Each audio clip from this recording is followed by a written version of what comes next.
Why does player 1 always have to be a size 0? Asks Dove, in an inquiry I am absolutely sure is chock full of honesty, genuinity and good faith, and so of course I shall respond in turn. Well Dove, you see it is because in the scenario you have presented us with here, player 2 and 3 presumably are immediately and instantly recognizable as the superior choices in the overwhelming majority of video game scenarios, which tend to include such activities as running, jumping, fleeing from monsters, physically strenuous activities, in which the two clearly physically fit females are going to have an inherent advantage over the middle one, who appears to have the body mass index of your average BMW Beetle. And now that we've answered that question, I guess we're wrapping up the video there. Except, of course, this particular whale hole goes a little bit deeper than just that, as I'm sure a lot of you have seen this charming poster making its way around social media. This is of course a part of Dove's Real Virtual Beauty campaign, which states that 74% of women would prefer if the majority of video game characters looked like this, rather than the previous two other options. Incidentally, I also have a second answer that is less, physically demanding and essentialist, shall we say, as to why player 1 needs to be a size 0.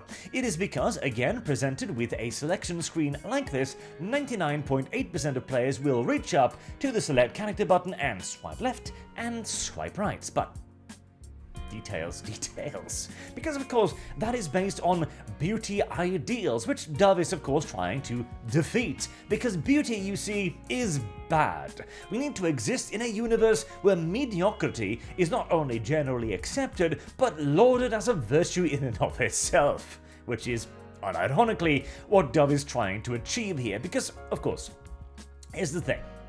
Back in the day, we had aspirational characters, and indeed, these two characters are aspirational. They are physically fit, they are attractive, they are, well, hot babes, to put it rather mildly.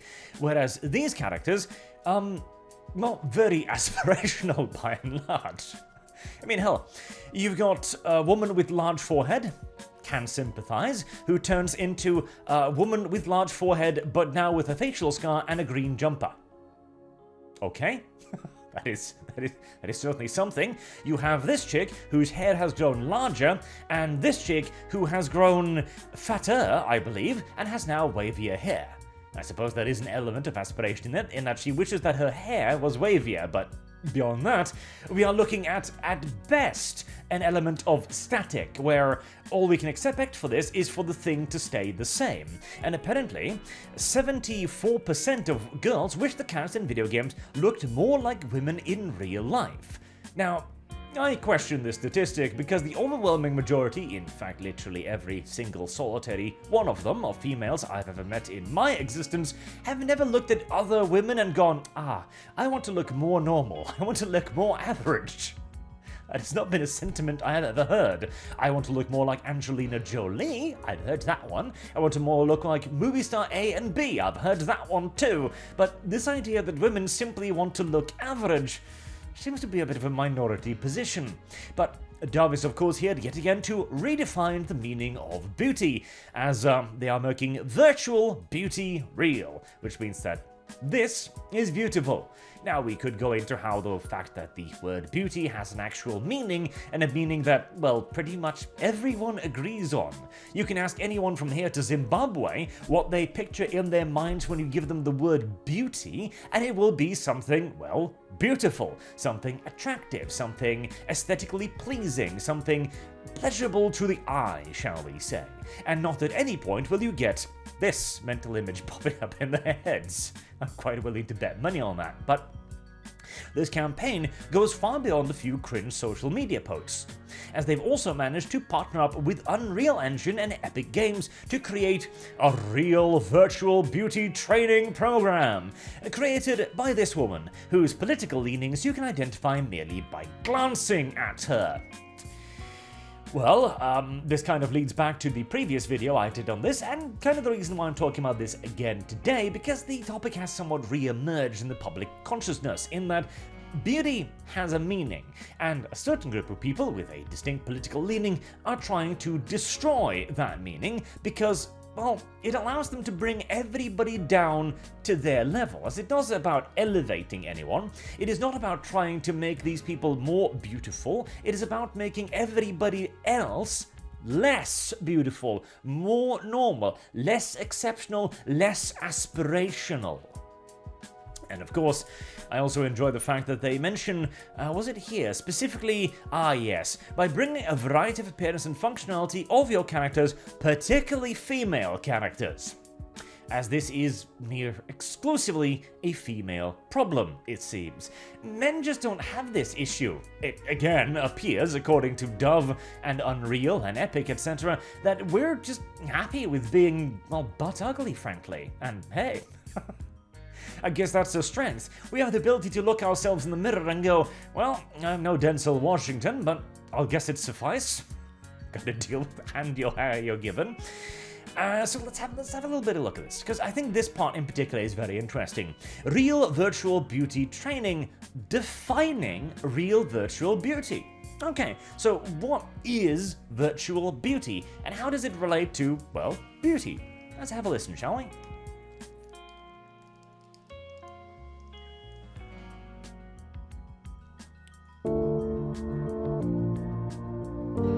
I'm Dr. Philippa Diedrichs, a professor of psychology at the Centre for Appearance Research in the UK, the world's largest research centre dedicated to the psychology of appearance. I'm also the founder of Everybody Consulting, a global network of social scientist experts. I've been studying body confidence, appearance psychology, and mental health and well-being for almost 20 years. My research and work is dedicated to smashing beauty ideals and appearance stereotypes and creating equitable societies to make a measurable difference. So already we are about 30 seconds in, and the stated goal is, well, exactly what we figured it would be. Equity. It is to bring everybody down to the same level. We are not talking about equality, we are not even talking about exceptionalism or bringing everybody up, we are talking about equity, bringing everybody down to the same level. This woman has studied the ideas of beauty for 20 years and has finally come to the conclusion that beautiful people do indeed have an advantage in society. Well, I mean, it's certainly something. And hey, I'll give her this. Whilst I am absolutely confident in her ability to smash things, I am wondering, however, about her ability to build up anything new. So what is the positive alternative? What is the idea that will blow away the beauty standards and replace it? I'm proud to have partnered with Dove over the past decade to create campaigns and education tools that promote body confidence and a diverse and inclusive approach to beauty. To date, these tools have reached over 80 million people around the world. And now I'm so excited to be part of the team behind Real Virtual Beauty, working alongside Dove, Raki Saeed, and the Unreal Engine education team to deliver world-class training to developers and players on how to create diverse and more authentic characters. So the definition of beauty is diversity. There we are. It's getting a bit of a worn-out trope at this point to point out that the progressives are simply just enormous racists, but you kinda gotta keep going back to it, as they sure as hell do. So, the beauty in the eye of the progressive is not physical beauty, it is not attractiveness, it is not symmetry, it is not any of the usual definitions of beauty, it is having enough brown, black, presumably Asians on occasions when they're feeling spicy, and if they're very charitable, one or two white people around, to qualify. So, beauty is an amorphous mass of various skin colors. I feel like this would mean that their definition of beauty would be the thing, but details. Before Raki takes you on a journey of how to engage in more respectful design to create a more inclusive and exciting virtual world, it's important to consider why appearance diversity is important in games, especially when it comes to women and girls. Around the world, 1.3 billion women play video games. Bullshit, incidentally, but we'll go on with it. Yet despite the fact that women comprise almost half of the global games community, further bullshit, but new research from Dove shows that 73% of players who identify as women believe that there is a lack of diversity in the world of games. This presents us with an exciting opportunity to explore how we can use creativity, innovation, and self-expression to portray beauty and appearance in the virtual world through more inclusive and diverse design. Beauty. Yet again. Beauty. See, once more. Best case scenario, this is a static thing. that will simply take a person at their most average and lock that in as the reality and go like, okay, well, it's fine for you to simply be average and you shouldn't try to fix any of this. But worst case scenario, the overwhelming case scenario, is that it is of course naturally regressive, in that it wants to take things that you could possibly fix and make them worse or simply not bother fixing them. And again, so you've got a bit of a woman here with a chubby face. Okay, are you displeased with this chubby face woman? If so, well, there are things you can do about that. I myself, for example, I have hardly the strongest jawline. I could try to fix this by using jaw trainers or something, but I don't know if I can be bothered. On the other hand, I did consider myself to be far much of a fat and lazy couch potato for several years, so I did start, doing things like lifting weights. It depends on whether or not you wish to try and change this thing, and you should view that as a positive thing. You should not view your baseline as inherently automatically good, regardless of any and other external factors, obviously. But that is where we are headed with this, where we are taking the term of beauty and we are diversifying it. We are watering it down until literally anything is beautiful, meaning that the term has lost any and all actual meaning. But first, let's consider what game environments currently look like for women and girls. My team recently took a deep dive into over 50 scientific studies published over the past decade. Encouragingly, we found that from the 1980s to the 2000s, positive depictions of female characters and the number of playable female characters have increased. And you can pretty much end it right there, because that is, of course, the truth. Hell, we can go back to the Gamergate era, and the countless of videos literally just listing off all of the female characters in video games, all of the leading female characters, all of the powerful female characters, etc, etc, etc. This is a discussion we have already had, but with the predictability of a parrot with a very limited vocabulary, we are about to receive the exact same argument as previously. And 3, 2, 1. Even so, the percentage of primary female characters has not grown. They remain underrepresented when compared to male and non-human characters. And there we are. It's not good enough. And we didn't even just have to underrepresented compared to male characters, we had to throw in aliens there as well to balance out the scales. As if I think if you compare just male to female, you're probably looking at a surprisingly close percentage. Moreover, female characters often do not represent the amazing diversity of beauty and appearance we see in everyday life. So, as it stands, we're not fully capitalizing on all of the possibilities for creativity, diversity, and self-expression that the virtual world can offer us. This training is designed to help you unlock this opportunity through respectful character design. Beyond appearance, we also have a big opportunity in the virtual world when it comes to creating female characters in positions of power, with agency, and being valued for attributes beyond their appearance.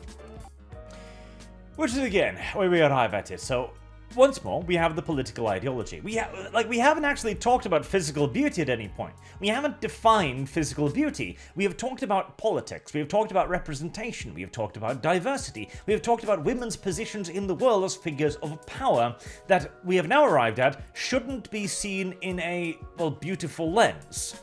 So, when will we actually arrive at, defining virtual beauty? Historically, the most common tropes within hardcore games for female characters include the damsel in distress and being featured as background decorations or rewards.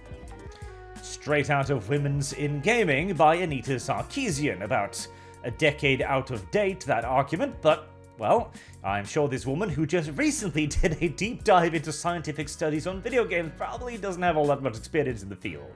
So not only have the appearances of female characters been limited, but their personas, storylines, and performances have also been limited by gender stereotypes. What about Bayonetta, or Blood Rain, or Angelina Jolie, or Tomb Raider? I combined the two because honestly she's the perfect character for it. I mean, we've actually got quite a few of these, but let's not get back to the 2016 argument, shall we? That would be playing their game a bit too much. As a result, we have not been fully capturing the richness of women's capabilities and strengths in the virtual world. As we move into the world of metahumans, it's a good opportunity to reflect on how we can create a more inclusive and diverse virtual world when it comes to the representation of female characters. So you may be thinking, why is it worth investing your time and energy into the real virtual beauty training and creating more diverse and authentic characters? That is a very good question, and one we will return to in but a moment. Dove's research found 60% of girls feel that the current lack of diversity in female characters in games has a negative effect on their self-esteem. This is Good! Unironically, good, positive, beneficial, advantageous. This is something we should have more of. When I look at a massive space marine in a video game, when I look at Commander Shepard in a game, I look at him and go, he's a lot buffer than me. That's pretty normal. When I look at Duke Nukem, or the crazy guy from Wolfenstein, I look at all of those, and my perspective of my own body does indeed decrease, because I'm like, well, I'm not that, obviously. I could be, but I'm not sure I want to put in the 17 years in the gym to try. It is actually a good thing that seeing someone who is more attractive than you should make you go, I kind of wish I looked like that. Because it might cause you to try. Again, it depends. On whether or not you value the attempt more so than the effort you put into it. As of course, you are not inherently automatically beautiful, or at the very least, very, very few people are. Backed up by rigorous scientific studies that have shown that playing games, and in particular those that have a lack of diversity in female characters, can be associated with negative outcomes for gamers. This includes negative outcomes for gamers. Okay, so what are these? Low body confidence and a tendency to internalize gender stereotypes, like the idea that women should be caregivers and pursue traditional feminine careers. Wow. She's making a fantastic argument for more traditional video games, isn't she? Avoiding things like science, technology, and maths. For example, Slater and colleagues published an experiment in 2017, which found that when girls play appearance-focused games, they're more likely to experience low body confidence and a preference for stereotypical female careers as compared to girls who played with a non-appearance-focused game. Similarly, another study by Basabas and Sibley, published in 2020, found that the more women and men play games, the more likely they were to experience body dissatisfaction and low self-esteem. So the more women and men play games, they both look at themselves and go, well, there are things I can improve, and I think maybe we should stick to our gendered roles. Weird. That sounds like the entirety of human civilization up until this point, where we suddenly looked around at a few thousand years of progress and started questioning ourselves. Is this truly the way to go? And considering we have recently begun to technologically stagnate for the first time in God only knows how long, well, yeah, it seemed like that probably was the way. Self-esteem, body confidence, and being able to freely express yourself are important and can affect key areas of people's lives, including their mental and physical health, their social relationships, and their aspirations at school and work. By diversifying the appearance and functionality of your characters, particularly your female characters, you can be part... Actually, she has a very, very good point there. The aspirational elements, aspirations in school and work. Aspiration. Well, there's the thing, because they focus entirely on the negative. Well, seeing these things could be negative. It could be negative. It might have a bad influence on you. Yeah, but couldn't it also inspire you? Couldn't it show you a goal, an ideal, a hero, something to strive towards, rather than simply going, well, I see an astronaut there on the screen, and I couldn't possibly be an astronaut, so I guess I'm just going to be a fat slob who researches whether or not attractive people are attractive for 20 years. That is an option, but it doesn't seem to be the good one. I mean, throughout, again, the entirety of human history, we have had aspirational ideas. Our myths, our folklore, our tales are based around heroes, around exceptional characters, exceptional adventures, and, well, incredible things. Do you think the people in the ancient Greece was listening to stories about Hercules and going, well, I can never be a demigod, so I guess I'm just going to be sad now? I'm sure some did, but by and large, you want to encourage people to strive towards these goals rather than looking them in the eye and going, no, honey, you could never be that. You're just a punchy little female. You couldn't be a hero. Calm down. Accept yourself for whom you are. If anything, I expect that is the part that demoralizes people far more so than seeing a hero in their video games. Part of a bigger movement to improve the well-being of players and the shared spaces they enjoy together. In short, a diverse and inclusive approach to appearance and beauty matters, and by designing more diverse and authentic characters, you're driving positive social change. Positive social change. So again, we are about a minute away from the end, and we have not even arrived at defining virtual beauty. We haven't even talked about what virtual beauty is. We haven't talked about its advantages beyond it is positive for societal change. What if I don't want societal change? What if I'm actually quite happy with, the golden age of humanity? The era in which we have a greater prosperity, wealth, privileges, and safety than any other previous period in human history. What if I'm actually quite happy about this? Beyond the feel-good factor of knowing that you're helping others, what's in it for you? Designing diverse characters gives you an opportunity for greater authenticity, creativity, and innovation in your character design and development. More diverse and authentic characters also provide inspiration for more interesting and compelling stories that your audience will love. Players are looking for more Does it? Does it really? Has diverse characters given us more interesting stories? Has the diversification of The Witcher, Blood Moon, or whatever the hell that thing was, Blood Right, I can't even remember, that awful show, did that improve it in any way, shape, or form? Did the Little Mermaid, the Little Black Mermaid, excuse me, was it improved in any way? Did it do better? No, it seems as if reality disagrees with your hypothesis. Diverse and authentic characters, and there are a growing number of tools to help you create what they want to see in the world. With creator tools, you don't have to play by the rules of traditional beauty standards. This training will help. The rules of traditional beauty standards. That's the closest we will ever get to actually defining or addressing beauty in this one. So, this entire thing was created on January the 23rd. And in the wrap-up conclusion here, which they simply say, diversity matters, because it is a religious mantra, rather than anything based on, evidence or indications or reality or anything actually observable, like, the success of diverse entertainment or anything like that, they go on to refer to an ArtStation competition.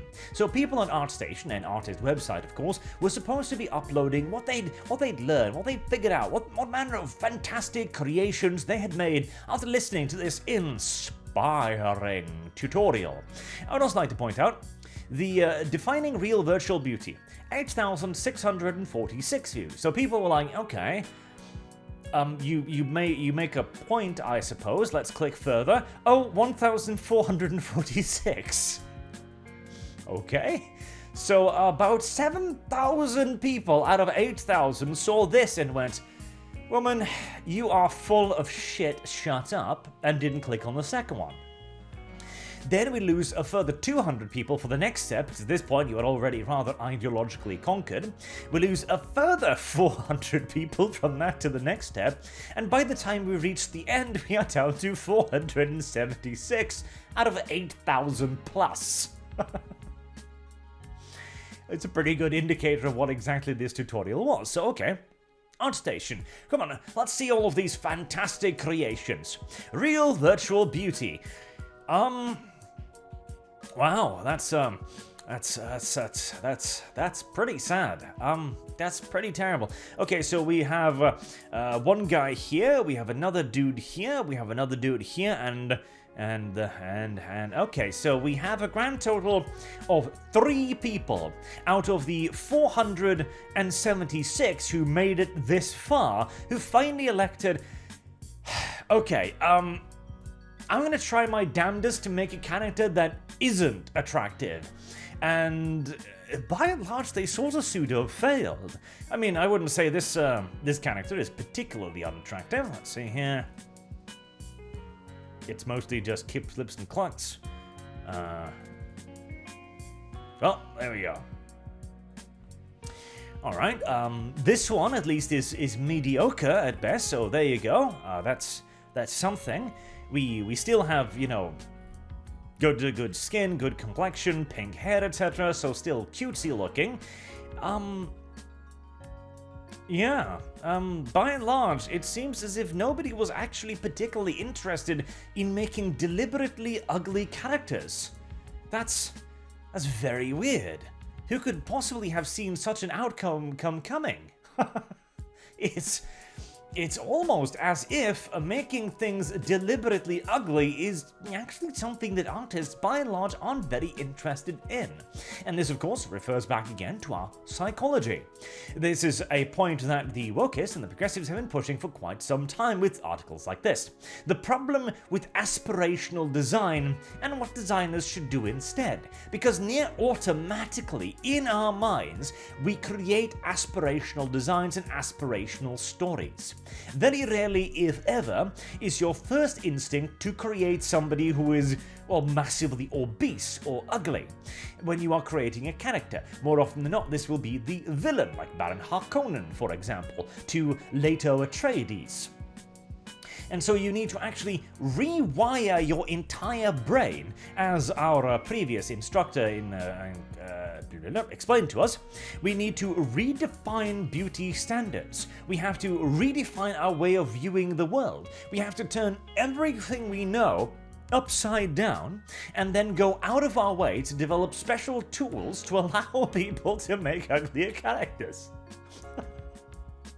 we have arrived at the point where regressive naturality will actually become, it has become now, the pushed for norm, as we've seen in Fable, as we see in Starfield as well, in the developer dev diary there, where they explain that, oh yeah, we're taking face mapping from just thousands and thousands of average-ass people, so we can create a character customization program based not on the top 1%, the attractive 1%, but rather on round about the middle to the top to the bottom 1%, which seems like a bad idea, but oh well, I guess we'll have to wait and see whether or not diversity will bounce back after failure after failure after failure in entertainment and video gaming, because, well, the simple fact is the characters just weren't ugly enough, you see.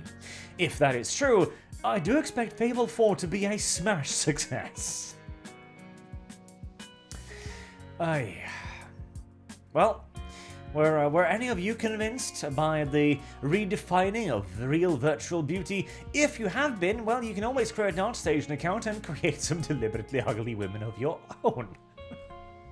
Hell, it would almost be amusing if people did just create studiously, deliberately repulsive character, tagged them, and sent them to Dove and like, hey, praise this, if you can.